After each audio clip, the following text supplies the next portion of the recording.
Kami po ay nagpapahinga ngayon sa bahay ni MJ habang kami naghihintay ng paglubog ng araw ngayon. Napakainit. Alas 4 pa lang pero yung sikat ng araw. Wala ako dyan. Kaya ito si Mark, malungkot ito eh. Lakalo. Ay, bastos yung bata ito. Ano talaga problema? Ano talagang chismis na nasagap mo?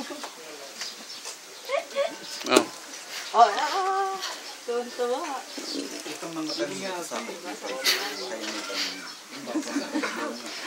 Kailangan muna namin pahinga. Galing kami doon sa pinakamainit na lugar.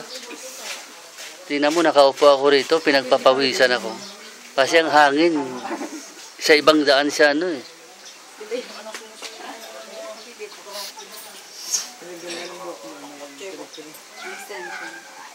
Maya-maya, pag wala ng sikat ng araw, tingnan mo. Alas 4 na yan, pero mainit pa rin. napag-aalat ang may ginawan. Not sure about that, you know. Ganon. Lagi niya mo ako. Anong gagawin natin sa masama tayo? Oh. Group na lang po. Ano magbigyan?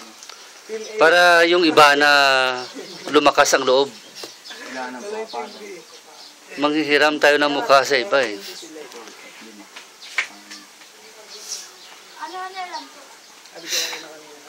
Init. Si Matt nga pala nasan? Nandun po sa nag-jogging.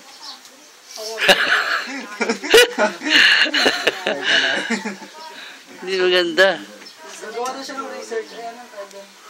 4 year na yun na.